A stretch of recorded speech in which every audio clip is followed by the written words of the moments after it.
அருள் தரும் மார்கழி என்ற இந்த தெய்வீக நிகழ்ச்சியின் வழியே இப்போது நாம் செவிமடுக்க இருப்பது மாணிக்கவாசகர் அருளிய திருப்பள்ளி எழுச்சி பாடலை. திருப்பள்ளி எழுச்சி இறைவனில் முழுமையாக லயிக்கும் மெய்மறக்கும் நிலையின் ஆன்மீக அனுபவமாகும். இங்கே மெய் மறத்தல் என்பது உடலை மறப்பதல்ல, உள்ளம் முழுவதும் இறை உணர்வில் நிரம்பும் உயர்ந்த ஆன்ம நிலை. மாணிக்கவாசகர் திருப்பள்ளி எழுச்சி பாடல்களின் வழியே நான் என்ற உணர்வு கரைந்து அவன் என்ற இறை உணர்வில் ஒன்றும் தருணத்தை மிக நுட்பமாகவும் ஆழமாகவும் வெளிப்படுத்துகிறார். பாடல்களில் ஒலிக்கும் ஒவ்வொரு சொல்லும் உள்ளத்தை வெளியில் இருந்து நல்வழிப்படுத்தும் உண்மையான ஆன்மீக விழிப்பை ஏற்படுத்தும். எனவே இப்போது ஒலிக்கவிருக்கும் திருவெம்பாவை பாடல் இசை நிகழ்ச்சி மட்டுமின்றி மெய்மறக்கும் நிலைக்கான அழைப்பாக முழு மனதோடும் அமைதியோடும் செவிமடுக்க அழைக்கிறோம். மாணிக்கவாசகரின் அருள் இன்றைய திருப்பள்ளி எழுச்சி பாடலின் வழியே நம் உள்ளங்களில் ஆழமாக பதிந்து மார்கழியின் ஞான ஒளி நம் வாழ்வில் நிலைத்திருக்கட்டும். வாருங்கள், பாடலினை கேட்டு வருவோம்.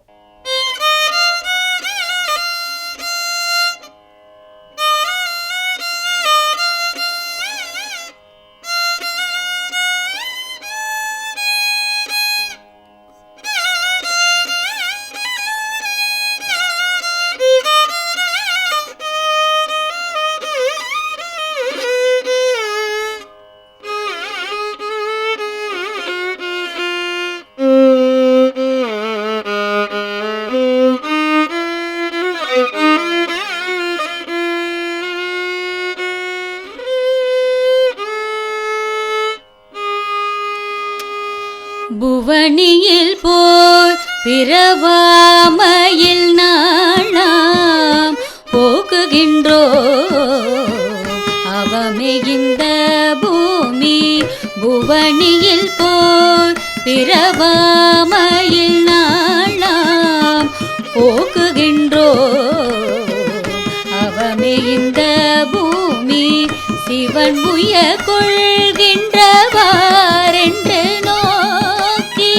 சிவன் உய கொள்கின்றவாரென்று நோக்கி திருப்பெருந்துறை உறைவாய் திருமாலா. சிவன் உய கொள்கின்றவாரென்று நோக்கி திருப்பெருந்துறை உறைவாய் திருமாலா. அவன் விருப்பெய்தவும் மலரவனாசை படவும் நின்னளந்த மெய்கருணையும் நீயும்.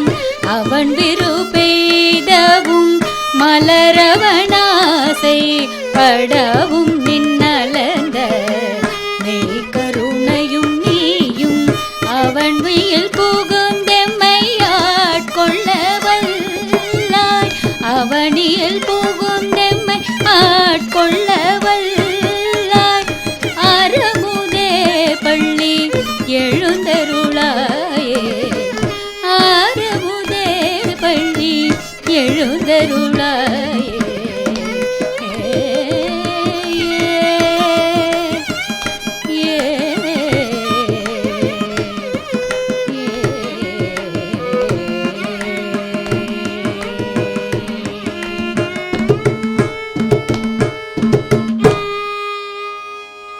அருள் தரும் மார்கழி என்ற இந்த தெய்வீக நிகழ்ச்சியின் வழியே இப்போது நாம் செவிமடுக்க இருப்பது மாணிக்கவாசகர் அருளிய திருப்பள்ளி எழுச்சி பாடலின் விளக்கத்தை.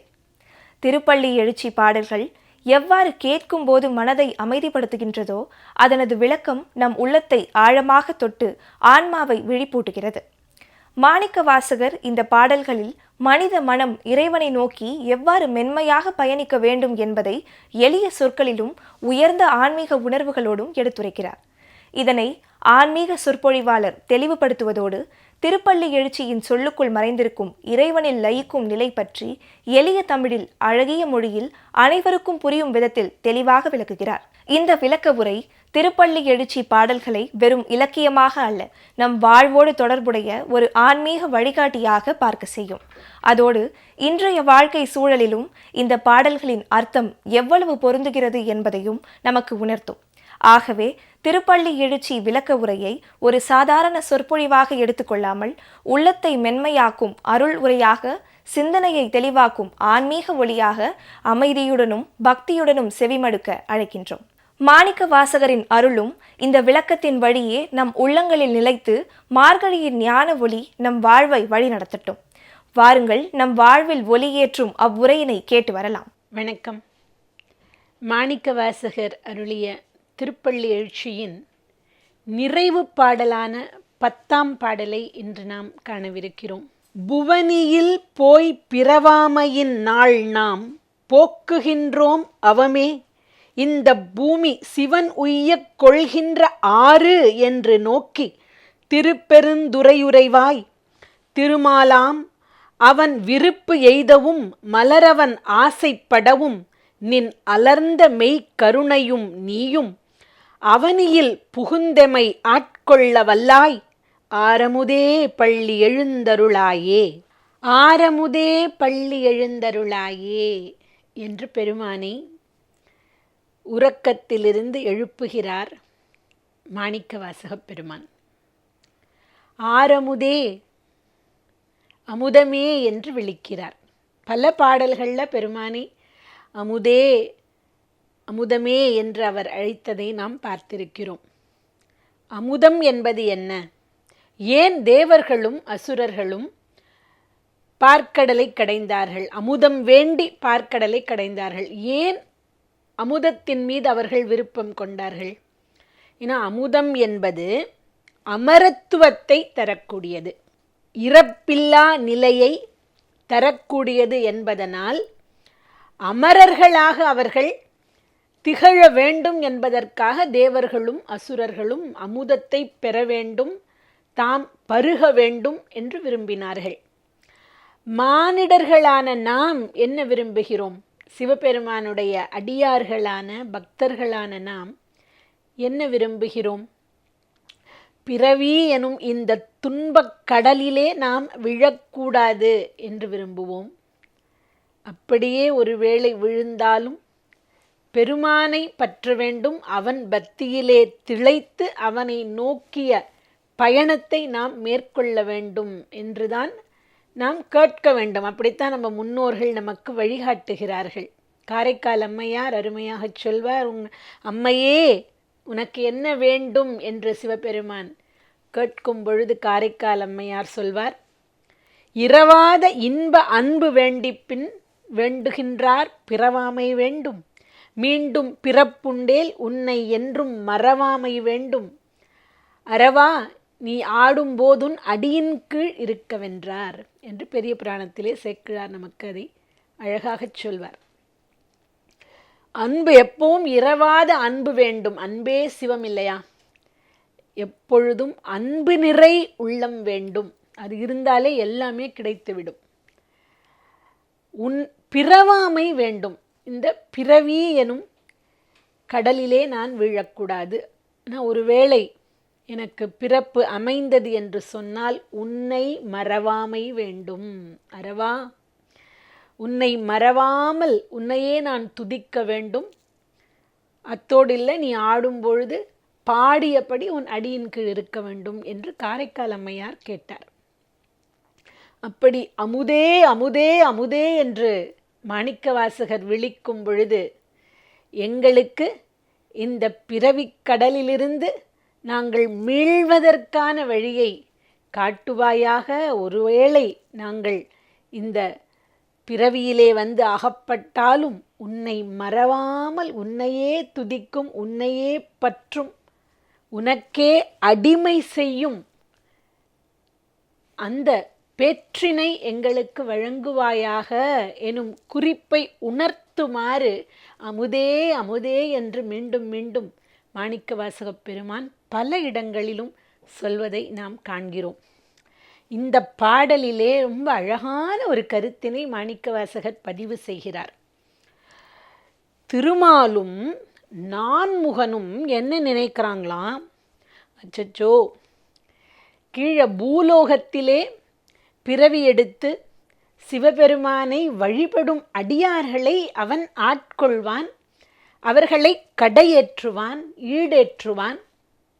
நாம அப்படி நில உலகத்திலே சென்று பிறவி எடுக்காமல், பெருமானை துதிக்காமல், வழிபடாமல், அவனுடைய புகழை பாடாமல், அவனை மலர்களால் அர்ச்சித்து பூஜிக்காமல் இப்படி நம்முடைய வாழ்நாளை வீணாக்கி கொண்டிருக்கிறோமே அப்படின்னு திருமாலும் நான்முகனும் நினைக்கிறார்களாம். நாமும் போய் பூலோகத்தில் பிறக்கக்கூடாதா, பிறவி எடுக்கணும் அப்படின்னு திருமால் விருப்பம் கொள்கிறாராம், நான்முகன் ஆசைப்படுகிறாராம். எனும் அழகான இந்த பிறவி, இந்த மனித பிறவியினுடைய பல இடங்களில் திரும்ப திரும்ப நமக்கு மாணிக்கவாசகர் சொல்வது இந்த மனித பிறவியினுடைய மேன்மை. அதை முத்தாய்ப்பாக இந்த இறுதி பாடலிலே, நிறைவு பாடலிலே அந்த திருமாலும் நான்முகனுமே ஐயோ நம்ம பிறவி எடுக்கலையே, போய் மனிதர்களாக கீழே பூலோகத்தில் போய் பிறக்கவில்லையே என்று ஏங்குகிறார்களாம். அப்போ இந்த மனித பிறவியினுடைய அருமை எத்தகையது என்பதை இதைவிட சிறப்பாக எப்படி சொல்ல முடியும்? யாராலும் சொல்ல முடியாது. அவ்வளவு சிறப்பாக மாணிக்கவாசக பெருமான் நமக்கு எடுத்தியம்புகிறார். திருமால் வந்து வழிபட்ட வரலாறுகளை சிந்திக்கும் பொழுது திருவிழிமிழலையிலே திருமால் சக்கரம் வேண்டி சிவபெருமானை பூசித்தார். அவர் 1000 தாமரை மலர்களால் சிவபெருமானை பூசித்து வழிபட்டார். அப்படி செய்துட்டு இருக்கும் பொழுது ஒரு தாமரை மலர் குறைவாக இருக்கிறது. அப்போ என்ன செய்யறதுன்னு தெரியலை அவருக்கு. அப்போ தன்னுடைய கண்மலரையே தாமரை மலராக பெருமானுக்கு அர்ப்பணம் செய்தார். அதிலே மகிழ்ந்த சிவபெருமான் திருமாலுக்கு அருள் புரிந்து அவர் வேண்டி கேட்ட சக்கராயுதத்தை அவருக்கு அருளினார் அப்படின்னு. அதனால தான் அது விழியால் திருமால் சிவபெருமானை பூசித்த திருத்தலம் என்பதால் அது வீழிமிழலை, திருவீழிமிழலை என்னும் பெயரை பெற்றது அப்படின்னெல்லாம் அந்த தலப்புராணம் நமக்கு செய்திகளை தருகிறது.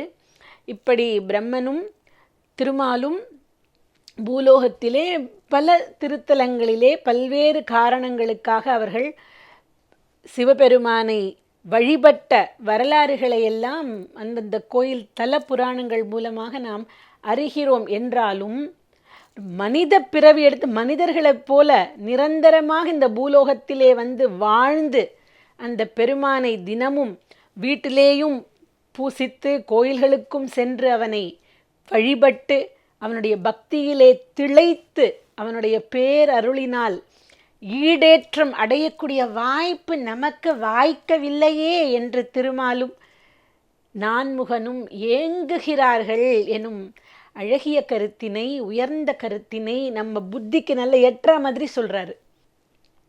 சிவபெருமான் கண் மலர்ந்தருளவும் நமக்கு காட்சி அளிக்கவும் தன்னுடைய அருளை நம்மீது பொழியவும் அவர் ஆயத்தமாக தான் இருக்காரு.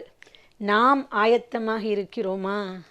அவனுடைய காட்சியை காண்பதற்கும் அவனுடைய அருளை பெறுவதற்கும் எப்பொழுதும் அவனையே சிந்தையில் இருத்தி அவனுடைய பக்தியிலே திளைப்பதற்கு நாம் ஆயத்தமாக இருக்கிறோமா என்பதை நாம் சிந்திக்க வேண்டும். நாம் ஆயத்தமாக வேண்டும் என்பதுதான் மாணிக்கவாசகர் திருப்பள்ளி எழுச்சியின் மூலம் இந்த மானுடத்திற்கு சொல்லும் செய்தி என்று சொல்லி, அருமையாக இந்த 10 நாள்களும் நாம் திருப்பள்ளி எழுச்சி பாடல்களை நாம் அனைவரும் சிந்திப்பதற்கு மக்கள் தொலைக்காட்சி நமக்கு அருமையான வாய்ப்பை ஏற்படுத்தி தந்தது. மக்கள் தொலைக்காட்சிக்கு நன்றி சொல்லி, இந்த வாய்ப்பை நமக்கு நல்கிய அந்த பெருமானுடைய கருணைக்கும் நன்றி சொல்லி விடை பெறுகிறேன். நன்றி, வணக்கம். அருள் தரும் மார்கழி என்ற இந்த தெய்வீக நிகழ்ச்சியின் வழியே இன்றைய இந்த அருளான தருணங்களில் ஆண்டாள் அருளிய திருப்பாவை பாடலையும் மாணிக்கவாசகர் அருளிய திருப்பள்ளி எழுச்சி பாடலையும் இசையோடு கேட்டு மகிழ்ந்திருப்பீர்கள் என எண்ணுகிறோம்.